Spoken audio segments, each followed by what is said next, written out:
Cabinets are expensive, so a lot of people want to make them themselves because in the end it's just a box, right?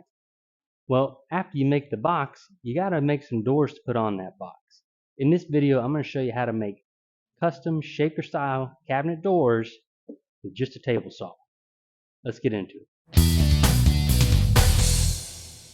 I had this all planned out and I was going to explain it via the video, but the CNC has been running non-stop on another project and the audio was horrendous.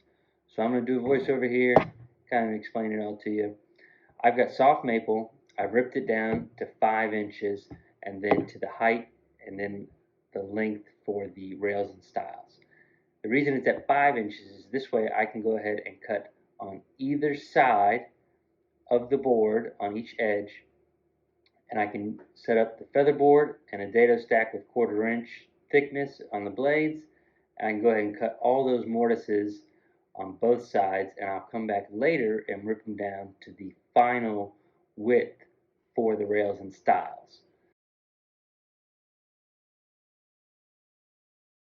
Okay, we're going to move on to the tenons. That goes on the rails, which is the top and bottom pieces of your door. You need to cut the tenons to the depth of the mortise that you've cut. So that piece right there that we cut earlier is the mortise that I usually do a 1/2 inch. So a 1/2 inch is the depth of the tenon. So there's your 1/2 inch right there. That's the mortise. I need that much of a tenon in order for it to fit nice and flush in there. I also need to make sure that I am cutting the right height. So my blade needs to be about at a 1/4 inch, which is that right there. So there should be a 1/4 inch on the bottom, a 1/4 inch on the top, and then the 1/4 inch tenon where the mortise was. I've got a waste fence there, just a scrap piece of wood that I clamped to the regular fence.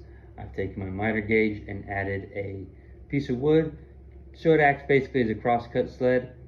It's just a much cheaper version of that.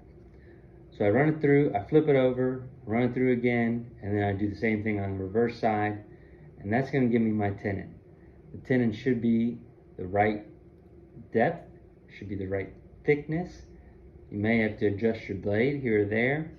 I always try to creep up to that final thickness because you can always take off more, but you can't put it back on. So you see right there, there's the tenon.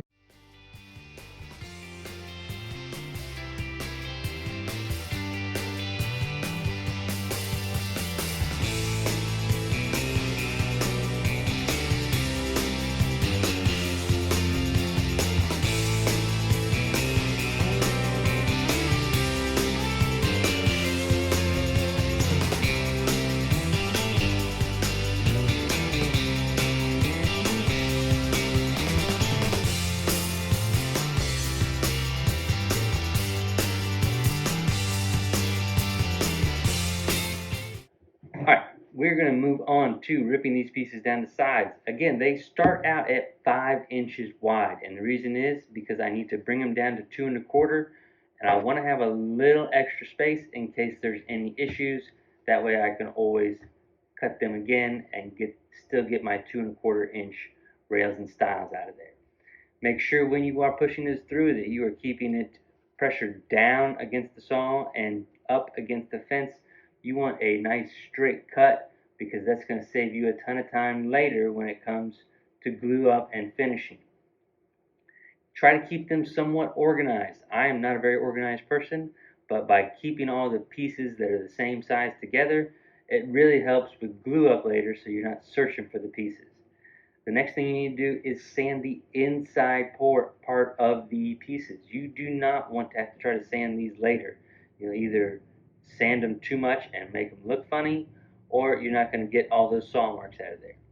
Then rip your panels down to size. Ignore the fact that those are black because I ended up using those on a set of black doors for a project I did. I actually ended up using brand new MDF for these white doors. Sand them up. Make sure that you put any filler in any gaps that you may see. You shouldn't find any gaps, but if you do, some of that DAC spackling will fill them. Do that before you sand so that when you sand it smooth, everything looks perfect. Try not to spend too much time on your phone like this guy. Look at him. He's just sitting there on his phone like a teenager. Unbelievable.